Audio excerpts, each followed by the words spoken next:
Alohida bitta ishtaqa e'tibor berish kerak bunga. Alohida tayyorlanish kerak. Siz xo'jayingiz bo'lgan paytda har xil SMS-lar yozing, o'sha dugonalaringizdan o'rganing, to'g'risi bu narsani bir-birlaringizga jo'nating. Xuddi haligi tasavvur qiling, siz xo'jayingiz bilan hali turmushga chiqmagansiz. Sevishganlar bo'ladi-ku, xuddi shunaqa gaplashish kerak-da, keyin uyga borganda haqiqatan effekti boshqa bo'ladi. Bu psixologiya o'zingizga o'zingiz yaratib olasiz. Aytganimdek, bemorga shifokor masalan jigarini operatsiya qilib almashtirib bergan taqdirda ham bemorga 30% yordam beradi. Qolgan 70% bemorning o'ziga o'zi shifokorligidan yordam oladi. Ya'ni siz o'zingiz qachon harakat qilasiz, o'shanda tez yaxshi bo'lasiz. Tushundingizmi? O'shanda rezultatni olasiz. Endi qarang, mana matkani chizib beraman. Bu yerda gap bachadon gipoplaziyasi, ya'ni xalq tilida aytganda detskiy matka haqida gap ketyapti. Detskiy matkani qanday davolab, qanday farzandli bo'lish uchun o'rgatyapmiz. Petrlar, jimotrilar. Mana ko'rinyapti sizgami? Mana matkani bo'shlig'i, bachadon bo'shlig'i. Mana tuxumdonlar. Mana bachadon bo'yni. Normada shunaqa bo'lish kerak, matkani o'zidan kattaroq bo'lish kerak. Misol uchun. Bachadon bo'ynidan keyin qin boshlanadi. Mana jinsiy lablar.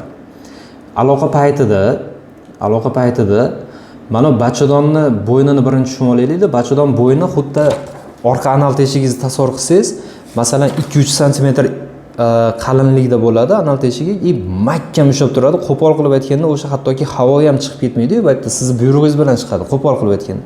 Shu darajada kichkina узкий bo'ladi-da, haligi zich turgan bo'ladi-da va o'sha zichlikdan qo'pol qilib aytganda ancha-muncha hattoki havo o'tmayapti-yu. Xuddi bachadon bo'yni ham xuddi shunaqa zich turgan bo'ladi. Endi baytdan biz spermani o'tkazib olishimiz kerak birinchi o'rinda. Aloqa paytida deylik, bachadon bo'shlig'iga tushmayapti-da sperma. U bachadondan tashqariga tushyapti. Bachadondan tashqariga tushgan sperma manetdan birinchi o'rinda o'tib olish kerak. Buning uchun nima qilishimiz kerak biz? Biz o'sha sizga tushuntirganmiz, o'sha vaginal massaj bilan, ya'ni jitochkani sun'iy massaj qilish bilan biz bachadon bo'ynini sal bo'shatib olamiz. Tushundingizmi? Maqsad shu. Ya'ni aytdim-ku, tonusga moyillik bo'ladi kelajakda. O'sha bachadon ishlayotgani hisobi, ya'ni bachadoningiz muskullari ishlashi kerak. Prosta aloqadan eshitmay sezmasdan yotaversa, unda bachadon muskullari ishlamaydi. Unda keyin qo'pol qilayotganda spermani kirgizmaydi ham ichkariga. Tushundingizmi? Endi deylik, spermani birinchi o'rinda xuddi bachadonni pilisos qilib so'rib oladigandaqa spermani kirgizib olishimiz kerak. Haqiqatan shunaqa bo'ladi ham. Mobodo Instagramda ko'rgan bo'lsangiz, hali har xil intim gimnastika qiladigan opalar bor. Haligi nima deydi? Shlankani o'sha vaginaga qinning ichiga tiqib beradi-da. Ayol kishi bunday qornini tortsa, haligi shlankani ichida bir tomonida suvda turgan bola suvni tortib beradi. Bu haqiqatan bor narsa. Tushundingizmi?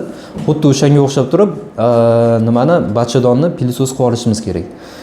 Uning uchun birinchi o'rinda ona bo'shanishi kerak. Masalan, aloqani vaqti o'ta yetarli bo'ladigan bo'lsa, mana vaginal massaj keragi yo'q.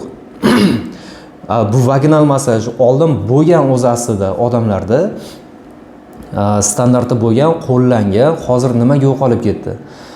Oldingi ginekologlarimizni tirnog'i bo'lmaganda, o'sha paytda u odamlarga yordam bergan.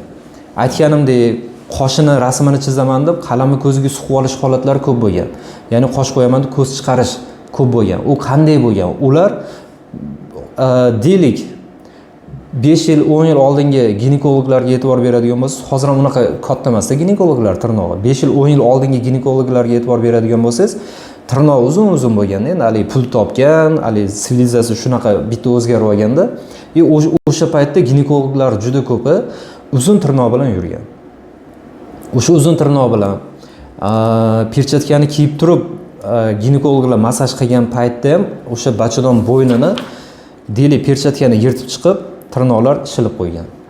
Ana o'sha narsa keyin infeksiya tushirib bachadonga shunaqa yomon holatlarga olib kelgan. Tushundingizmi? O'shaning uchun hozir standartdan olib tashlangan, lekin kerak narsa bu.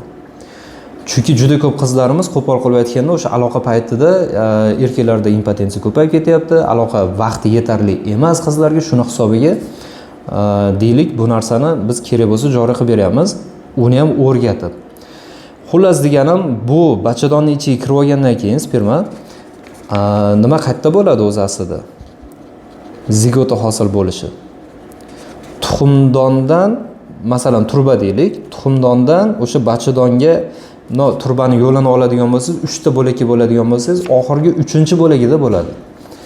Shetdagi zigota hosil bo'lishi uchun o'ylayapsizmi, sperma qayerdan yetib kelishi kerak. Tushundingizmi? Buning uchun aytganimdek, bachadon qisqa qilib aytganda spermaga yordam berish kerak, ya'ni pilisos bo'lishi kerak. Uning uchun ona birinchi bo'shanishi kerak. O'shandagina haligi muskullari bo'shashadi, o'sha aytganimizdek qolgan holatlar yordam berib, sperma osonroq yetib boradi. Busiz to'g'risi iloji yo'q.